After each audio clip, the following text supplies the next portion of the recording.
gostaríamos, ao fim da palestra de hoje, não deixar ficar ninguém com dúvidas sobre mediunidade, médiuns, tipo de mediunidade.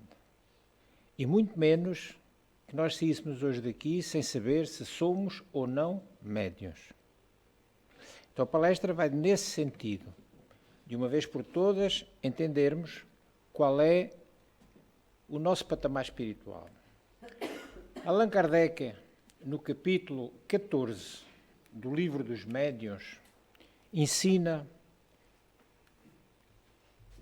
todo aquele que sente em qualquer grau a presença dos espíritos é, por isso mesmo, médium. Eu sinto, eu vejo, eu ouço, então sou. Logo, todo indivíduo que conscientemente ou não capta a presença de seres espirituais é portador de mediunidade. Mas esta questão da mediunidade é algo novo? Claro que não é. Pois apesar do Espiritismo ser uma nova era para a humanidade, a nossa doutrina não é dona nem iniciadora da mediunidade no mundo. A própria Bíblia é um livro mediúnico. Poderíamos dizer que é um livro espírita. Um repositório dos mais variados fenómenos. Nos Atos dos Apóstolos, na primeira carta de Paulo aos Coríntios, ela foi escrita quando ele estava em Éfeso, uma cidade do Médio Oriente, durante a sua terceira viagem missionária. Isto mais ou menos entre os anos 55 e 56 depois de Cristo. E as suas cartas tinham um objetivo: orientar os crentes a partir de informações recebidas de todos aqueles que tinham convivido com Jesus. E também responder já a alguns questionamentos que existiam nas igrejas nascentes. Nessa primeira carta aos Coríntios, Paulo já refere acerca dos dons espirituais. Não quero, irmãos, que sejam ignorantes. Ora, há diversidade de dons, mas o Espírito é o mesmo. E no versículo 7º, mas a manifestação do Espírito é dada a cada um para o que for útil.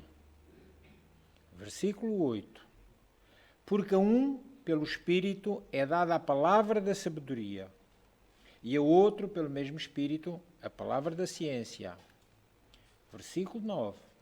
E a outro, pelo mesmo Espírito, a fé. E a outro, pelo mesmo Espírito, os dons de curar. Versículo 10. E a outro, a operação de maravilhas. E a outro, a profecia. E a outro, o dom de discernir espíritos. E a outro, a variedade de línguas. E a outro, das interpretar. Versículo 11. Mas um só e o mesmo Espírito opera todas essas coisas, repartindo particularmente a cada um como quer. E no versículo 12, porque assim como o corpo é um e tem muitos membros, e todos os membros, sendo muitos, são um só corpo, assim é Cristo também. Então Paulo, nesta sua carta, já nos fala de diversidade, de capacidade de pressentir os espíritos. Ora, porque existe esta variação de sentires, segundo a codificação da nossa doutrina, a mediunidade é classificada de acordo com a sensibilidade dos médiuns e também de acordo com a natureza dos efeitos que as manifestações dos espíritos produzem, podendo então os médiuns ser conscientes, também chamados de facultativos ou voluntários.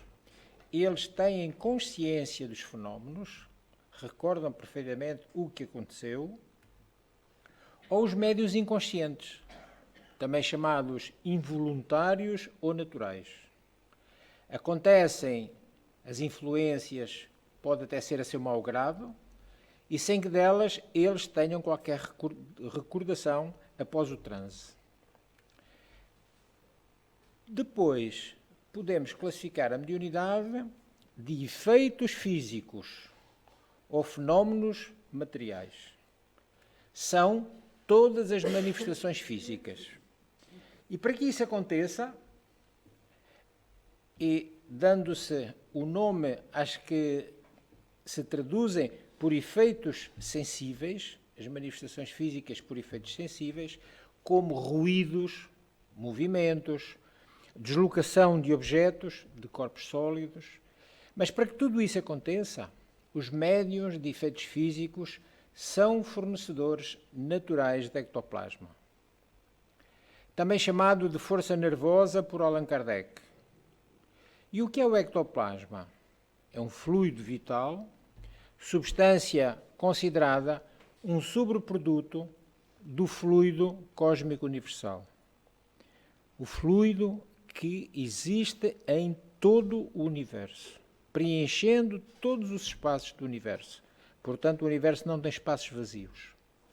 O efeito mais simples, e um dos primeiros que foram observados, foi o movimento circular impresso nas mesas. Esse efeito pode-se produzir com qualquer outro objeto, mas as mesas eram os móveis mais comuns, logo foram as mais utilizadas. E por isso, porque elas giravam, passaram a ter o nome, a designação de mesas girantes. Foi o nome que prevaleceu. Podem ser enquadradas na mediunidade de translação e de suspensão. Temos ali uma mesa, levitando, a suspensão. A partir desses efeitos físicos simples, surgiram no passado dois tipos de linguagem utilizados na comunicação regular dos espíritos com os encarnados. O primeiro, a sematologia, que é a linguagem dos sinais. Esse termo foi cunhado por Benjamin Humphrey em 1831 para designar ciência de indicar o pensamento por símbolos. No Espiritismo, designa-se a transmissão do pensamento dos espíritos, também ele por meio de sinais. Depois, o segundo, tipologia, é classificada em basculante, alfabética ou de vibração interna. A basculante consiste no movimento da mesa, que se levanta, por exemplo, só de um lado e cai batendo com os pés. A alfabética, técnica em que as letras do alfabeto são indicadas mediante um número convencional de pancadas. E a vibração interna, o método de interpretar os estalos que são dados no interior da mesa. Ora, convencionou-se assim que uma pancada poderia ser sim, duas pancadas não, ou vice-versa. Uma pancada, por exemplo, para a letra A, duas pancadas para a letra B, por aí fora. Ora, como nós já calculamos, isso seria muito fastidioso para conseguir construir uma frase, quanto mais uma mensagem.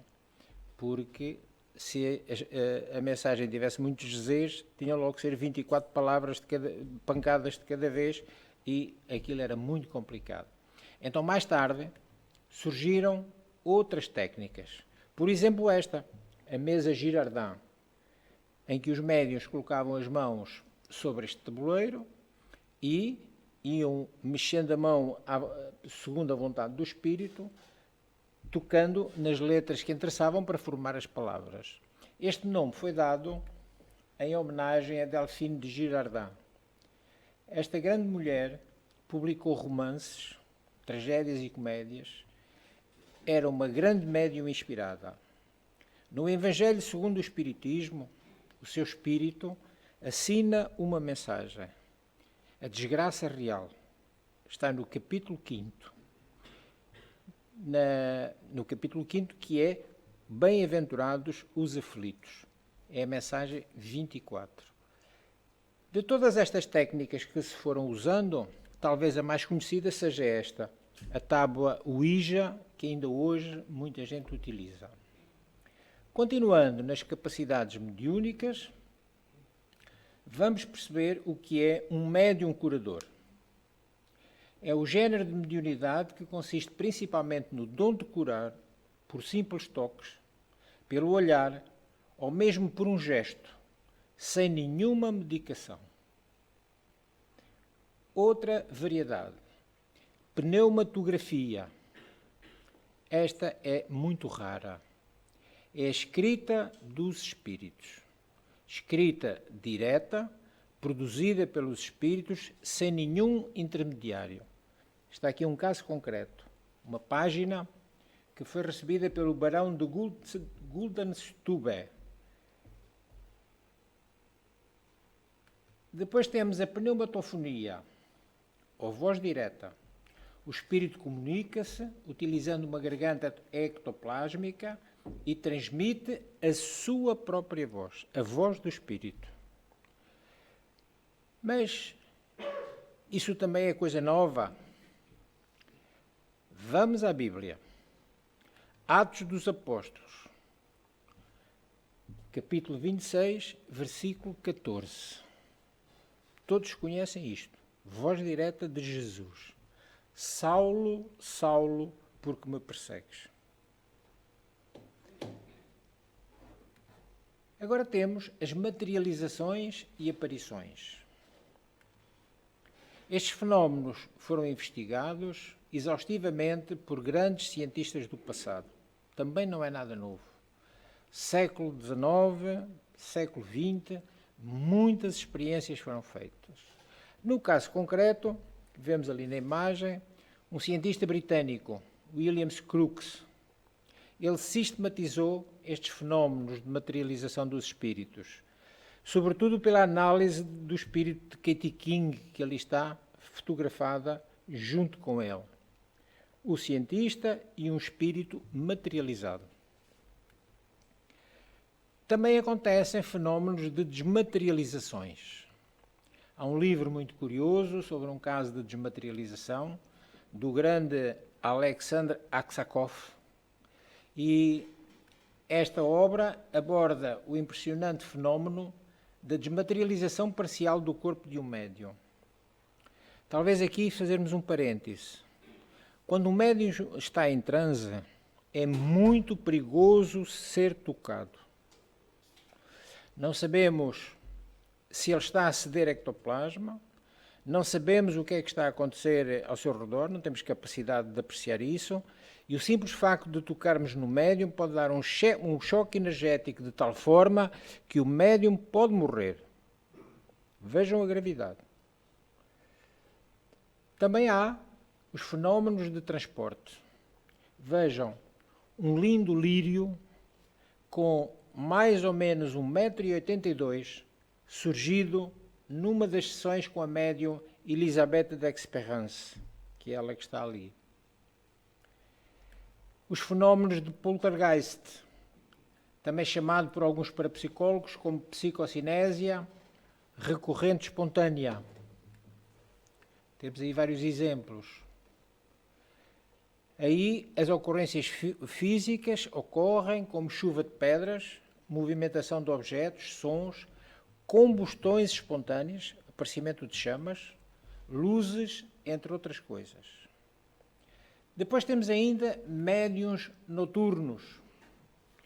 Os que só na obscuridade obtêm certos efeitos físicos. Médiuns excitadores. Pessoas que têm o poder de, por sua influência, desenvolver nas outras a faculdade, por exemplo, de escrever. Mediunidade motora, a que produz movimentos dos corpos inertes. Sob sua ação, os espíritos movem os objetos e estes podem se erguer, revirarem-se, dar saltos, girar com violência, oscilar e continuam a movimentar-se em todos os sentidos sem que o médium toque no objeto. Médiuns musicais são muito raros também. Provocam a execução de composições em certos instrumentos de música. Os instrumentos tocam sozinhos. Vimos esta quantidade de fenómenos de efeitos físicos. Agora vamos ver médiuns de efeitos inteligentes. Esta mediunidade exige maior elaboração mental por parte do médium que age como um intérprete das ideias transmitidas pelos espíritos, como consta no livro dos médiuns.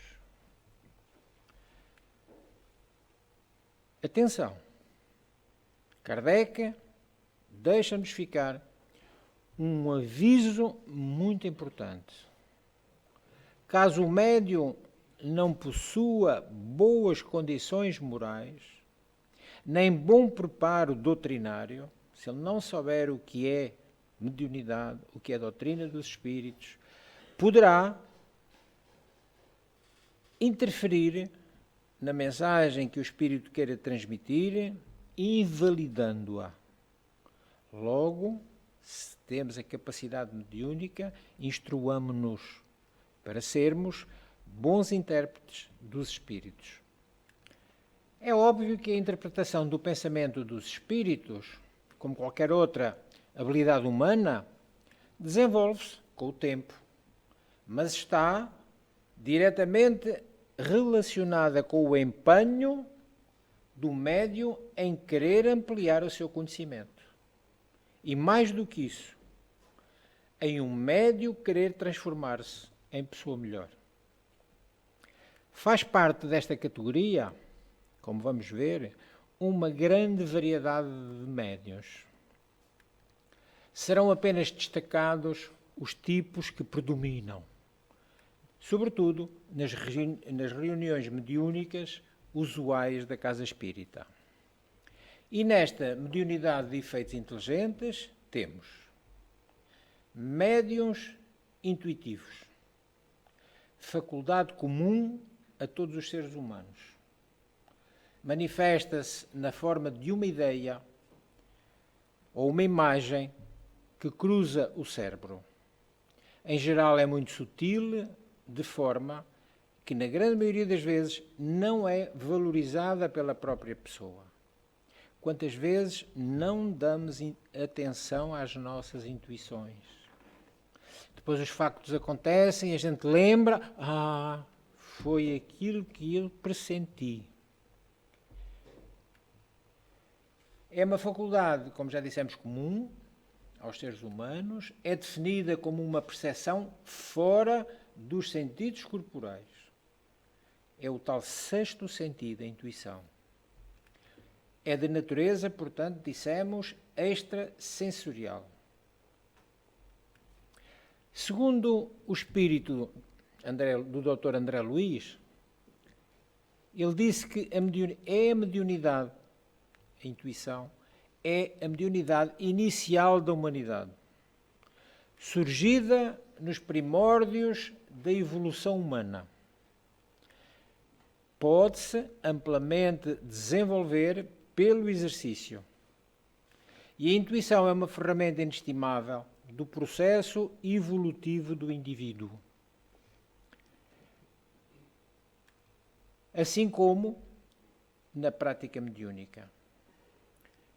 Quantas vezes, quando nós estamos em sessões práticas de atendimento a espíritos sofredores, se o médium que está a conversar com o espírito, que nós chamamos de doutrinador ou o dialogador, como quiserem, se não tiver intuição, muitas vezes não consegue perceber o que é que o espírito quer manifestar. Temos agora os médiuns audientes, ou clareaudientes. São os que ouvem a voz dos espíritos. Essa voz é uma voz interior, que se faz ouvir no foro íntimo do médium. De outras vezes, pode ser exterior, e é sempre clara e distinta, como a de uma pessoa viva, uma pessoa encarnada. O som fica próximo do médium. Médiuns videntes. os que são dotados da capacidade de ver os espíritos, ainda que perfeitamente acordados. Podemos incluir nesta categoria todas as pessoas dotadas da dupla vista, os que veem não só com os olhos da cara, a visão normal, a visão física, como veem também com os olhos da alma. Alguns videntes julgam ver com os olhos, mas na realidade é a alma que vê, razão pela qual eles tanto veem com os olhos fechados como com os olhos abertos. E nós temos essa experiência. Se fecharmos os nossos olhos e utilizarmos a imaginação, não vemos nada. A nossa imaginação não nos mostra. Às vezes até um local, uma pessoa, um facto, é um princípio. Temos depois os médiuns falantes ou psicofónicos, fenómeno em que um espírito fala usando a voz do médium. A psicofonia também é chamada mediunidade de incorporação. Nós não utilizamos muito esta definição. Porquê? Incorporar. Dá a impressão que o espírito incorporou no médium. Isso acontece? Não. Ele influi o médium, não entra no corpo do médium. Antigamente até se dizia que os médiuns de grandes faculdades, os espíritos entravam e até inchava a barriga. Isso é mentira. É um facto confirmado que não é real.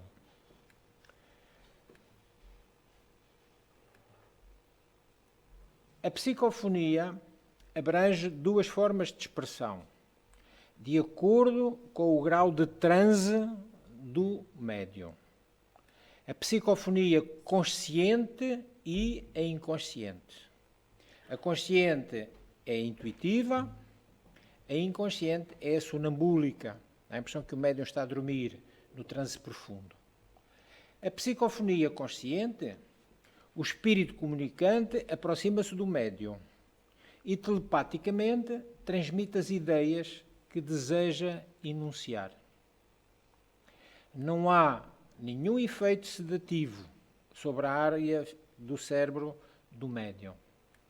O médium sente intuitivamente a influência, capta o pensamento do espírito e dá a mensagem. Se for a inconsciente, é diferente.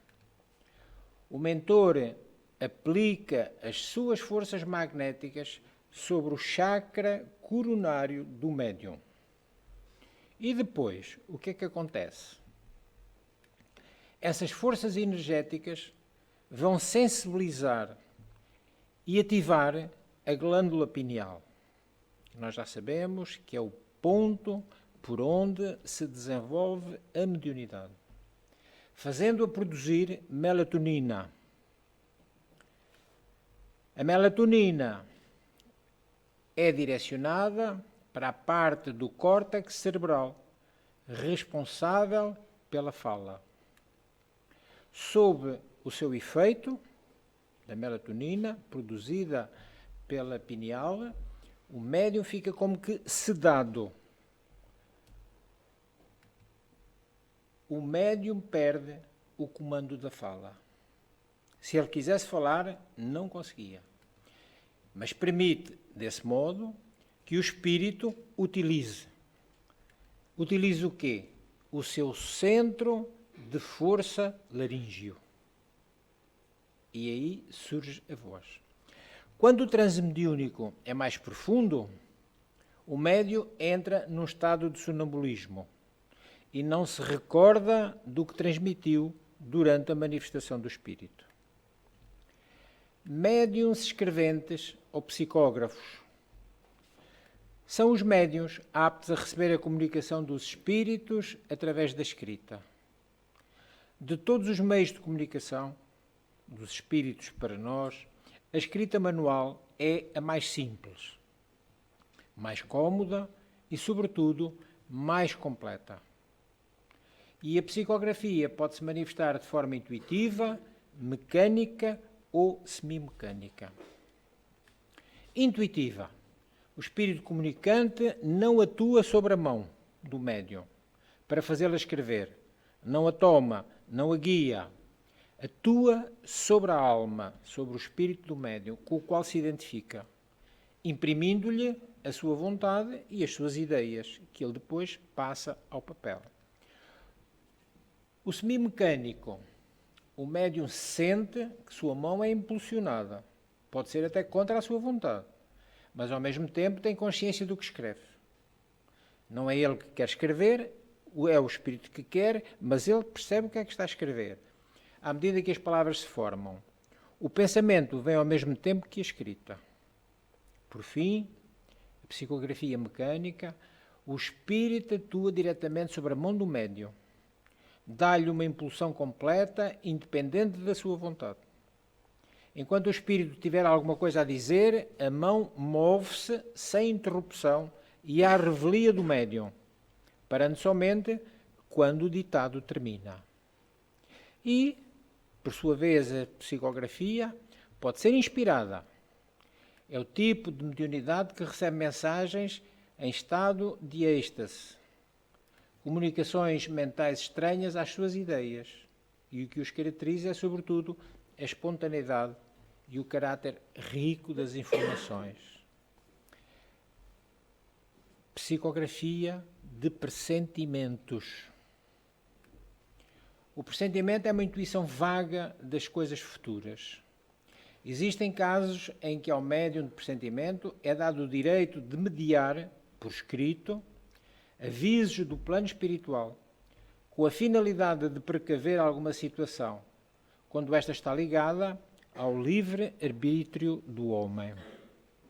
E ainda há os médiuns psicográficos polígrafos, ou seja, a sua escrita muda conforme o espírito que se comunica, ou que é apto para reproduzir a escrita que o espírito tenha encarnado. E ainda, médiuns poliglotas, são os que têm a faculdade de escrever ou de falar em idiomas que ignoram. Esta mediunidade é raríssima. Médiuns, olhem que coisa curiosa, iletrados. Escreve como médium sem saber ler nem escrever. Agora temos os médiuns sonambúlicos. São os que, sob transe profundo, transmitem comunicações dos espíritos. Nos momentos de emancipação, o médium vê, ouve e percebe, fora do limite dos seus 5 sentidos. O sonâmbulo possui a faculdade anímica de sair do corpo, que vulgarmente se chama desdobrar. Podem presenciar acontecimentos, conversar com espíritos e transmitir informações. Logo, agem como intermediários dos espíritos. Proféticos. É-lhes permitido receber, com mais precisão, do que os médiuns de pressentimento. Sobretudo revelações futuras, de futuras coisas, de interesse geral, e são incumbidos de dá-las a conhecer aos homens para instrução destes. Nós não temos, por exemplo, as premonições de Nostradamus, que praticamente todas as centúrias que ele deixou ficar se acabaram por já acontecer. Médiuns extáticos. Os que em estado de êxtase recebem revelações da parte dos espíritos. Mas aqui temos de ter muita atenção, porque há muitos extáticos que se deixam ser joguetes da própria imaginação e logo isso é aproveitado por espíritos zombeteiros que se aproveitam da exaltação deles. Também são médiuns raríssimos, sobretudo os que merecem inteira confiança. Médiuns, pintores, desenhistas, psicopictografia. Os que pintam ou desenham sob a influência dos espíritos. Falamos dos que obtêm trabalhos sérios. Visto não se poder dar esse nome a certos médiuns, que espíritos zombeteiros levam a fazer coisas grotescas que desabonariam o mais atrasado estudante. Médiuns músicos. Os que executam, compõem ou escrevem músicas sobre a influência dos espíritos. Vemos aqui uma médium musical, Rosemary Brown. Estava em contacto sempre muito próxima com Chopin e dele recebeu mediunicamente algumas composições que foram gravadas em disco pela Philips. Médiuns versejadores.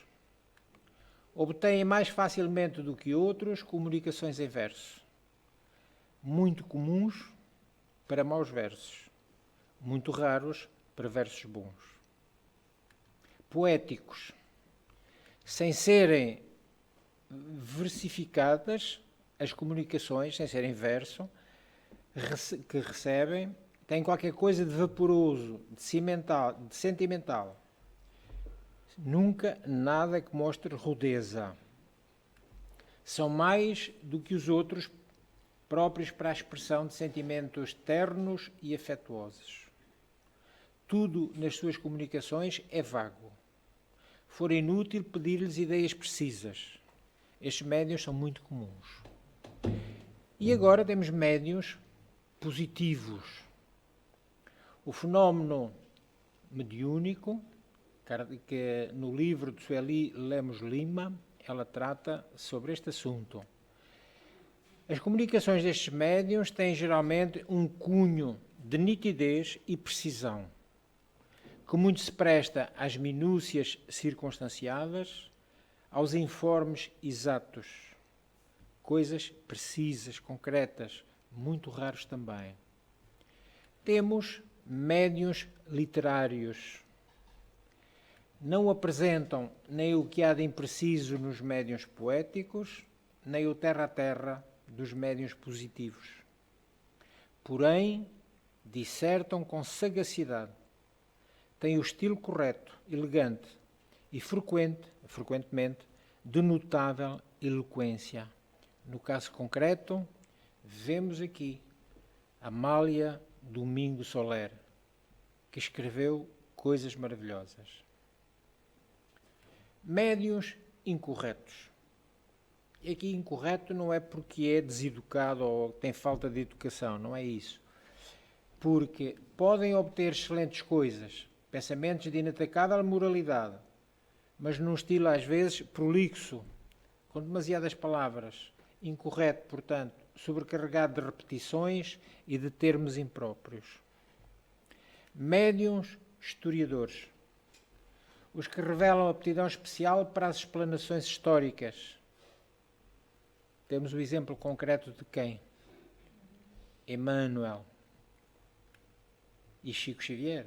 Esta faculdade, como todas as demais, independe do conhecimento dos médiuns.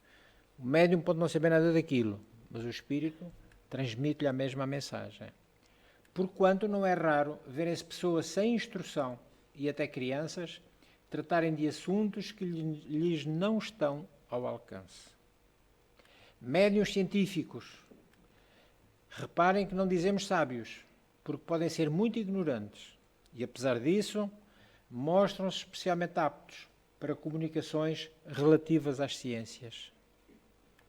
Médiuns receitistas. Têm a especialidade de servirem mais facilmente de intérpretes aos espíritos para as prescrições médicas, para o receituário. Médiuns religiosos. Recebem especialmente comunicações de caráter religioso ou que tratam de questões religiosas. Médiuns filósofos ou moralistas.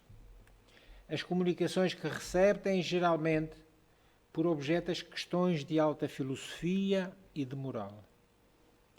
Médiuns filósofos ou moralistas. As comunicações que recebem têm geralmente por objeto as questões... Não.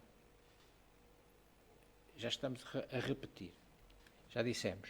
Médiuns psicómetros. Faculdade de ler impressões e recordações no contacto com objetos comuns. Também perceber o lado oculto do ambiente e ler impressões e lembranças no contacto de objetos e documentos, no domínio da sensação e da distância. Para a doutrina espírita, essa capacidade de extrair do ambiente ou de uma coisa a sua realidade ou conteúdo é uma faculdade mediúnica. A pessoa que agarra num objeto e por contacto com o objeto, por a energia que lá está impressa, ele dá pormenores, por exemplo, de identificação do proprietário, de quem teve aquele objeto. Quem mais e melhor estudou esta faculdade da psicometria foi o pesquisador psíquico italiano Ernesto Bolzano. Publicou o livro Os Enigmas da Psicometria. Temos agora médiuns olfativos ou de fenómenos odoríferos, qualidade rara dos médiuns, que conseguem captar aromas do mundo espiritual. Às vezes, cheiro de álcool, éter, perfume de flores e às vezes odores pútridos. Qualidade rara de médiuns que conseguem captar aromas do mundo espiritual. É possível que as entidades se manifestem ou enviem mensagens através de odores. Agora, os médiuns podem ser triviais ou obscenos. Classificação e características dos médiuns. Segundo a moralidade, podem ser médiuns bons, os que unicamente se servem das suas faculdades para o bem e com fins úteis, e dentro desta classificação podem ser sérios, aqueles que não fazem alarde das comunicações recebidas, por mais belas que elas sejam. Podem ser modestos, podem ser ainda devotados, aqueles que compreendem e sabem a missão que têm a cumprir e estão dispostos, quando necessário, a abdicar de gostos, hábitos, prazeres e interesses materiais. Podem ser ainda seguros, os que, além da competência mediúnica, merecem toda a confiança, pelo próprio caráter da criatura humana e pela natureza elevada dos espíritos que assistem esse médium. Por outro lado, agora temos os médiuns imperfeitos. Médiuns obsidiados, os que não conseguem desembaraçar-se de espíritos importunos e enganadores. Médiuns fascinados, os que são iludidos pelos espíritos enganadores e iludem-se a si próprios sobre a natureza das comunicações que recebem. Médiuns subjugados, os que sofrem uma dominação moral e muitas vezes material até da parte de maus espíritos. Médiuns levianos, os que não tomam a sério as suas faculdades e delas só se servem por divertimento ou para futilidades. Vejam, por exemplo, a brincadeira do copo. Médiuns indiferentes, os que nenhum proveito moral tiram das instruções que obtêm e em nada modificam o proceder e os hábitos. Médiuns presunçosos, os que têm a pretensão de se acharem em relação somente com espíritos superiores, só recebem espiritualidade elevada. Creem-se infalíveis e consideram inferior e errôneo tudo o que deles não provenha. Médiuns orgulhosos, os que se envaidecem das comunicações que lhes são dadas, julgam que nada mais têm a aprender no espiritismo e não tomam para si as lições que recebem frequentemente dos espíritos. Não se contentam com as faculdades que possuem, querem tê-las todas. Médiuns suscetíveis.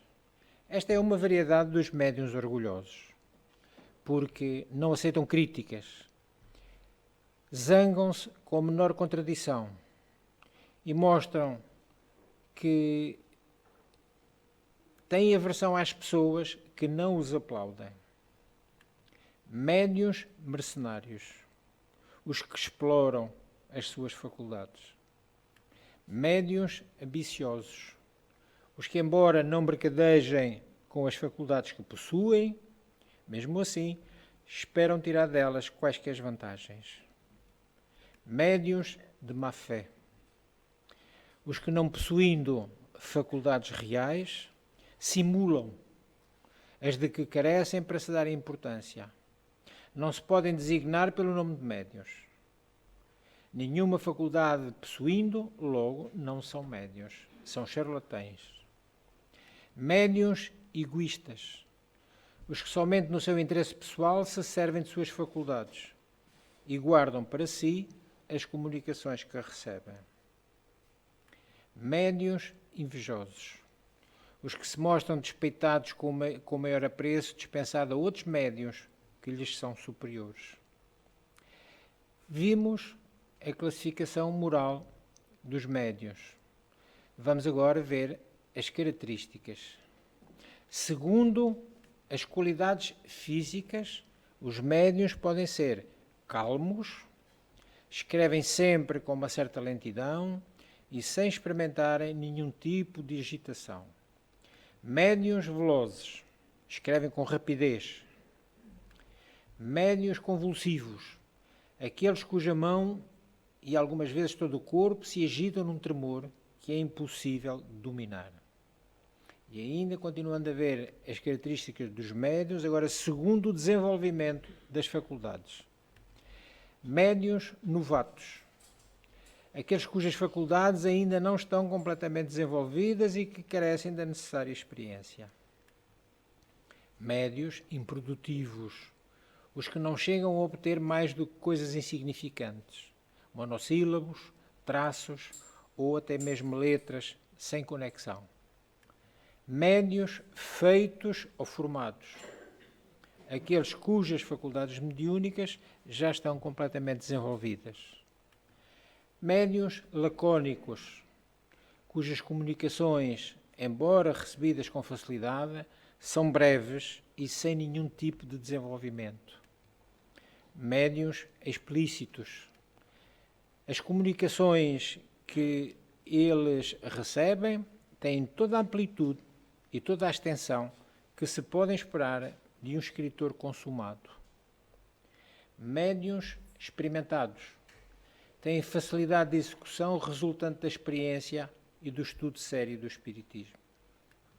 Médiuns maleáveis, aqueles cuja faculdade se presta mais facilmente aos diversos géneros de comunicação. Portanto, apresentam as comunicações muito variadas. Médiuns exclusivos, aqueles pelos quais se manifesta de preferência um espírito, até às vezes com exclusão de todos os demais. Médiuns para evocação. São maleáveis, naturalmente próprios para este género de comunicação e para as questões de minudências de maior profundidade que se podem propor aos espíritos. Médiuns para ditados espontâneos. Os que recebem comunicações espontâneas. Os espíritos apresentam-se mesmo não sendo evocados ou chamados. E o curioso, eu encontrei num jornal de grande tiragem, nos classificados, encontrei um anúncio muito interessante. Procura-se médiuns espíritas. Pré-requisitos: ter humildade, saber esperar, estar disposto a estudar e ajudar nos trabalhos do centro, contribuir com as despesas, ler livros, respeitar a casa, os dirigentes, os mais velhos e a assistência, praticar o espiritismo dentro e fora do centro, saber que ao entrar na doutrina, a sua vida amorosa, financeira, profissional e pessoal não vão mudar do dia para a noite. Saber que os trabalhos mediúnicos não devem ser usados para fins egoístas e que as entidades não são sua propriedade. Interessados, procurar o centro espírita mais próximo.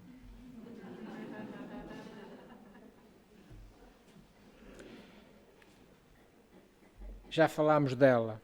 Elisabeth d'Expérience, uma médium extraordinária. Diz ela, no último capítulo do seu livro, No País das Sombras, vejam o que ela diz, porque às vezes ser-se médium não é fácil, sobretudo no tempo dela, século XIX. Os que vierem depois de mim, talvez venham a sofrer quanto eu tenho sofrido, pela ignorância das leis de Deus. Quando o mundo for mais sábio do que no passado, é possível que os que tomarem as tarefas da nova geração não tenham que lutar, como eu lutei, contra o fanatismo estreito e os julgamentos duros dos adversários. Ser-se médium, naquela altura, não foi fácil. Ainda hoje não é, exatamente. E Allan Kardec, acerca da mediunidade, ele faz uma afirmativa muito real e muito concreta. É importante considerar que se a mediunidade não faz parte do programa reencarnatório, eu não reencarnei para ser médium, é totalmente improdutivo forçar o desenvolvimento de uma mediunidade que não foi incorporada ao psiquismo do espírito encarnado, ou que ainda se revela incipiente. É medida de prudência deixar que a faculdade se manifeste espontaneamente. Então não vale a pena nós pensarmos que vamos desenvolver a nossa mediunidade com estudos muito aprofundados, porque se não formos médiuns continuaremos a não ser. Agora, ficamos perfeitamente conhecedores do que é a mediunidade, e isso também é muito importante. Quem sabe nos irá ajudar noutra reencarnação seguinte.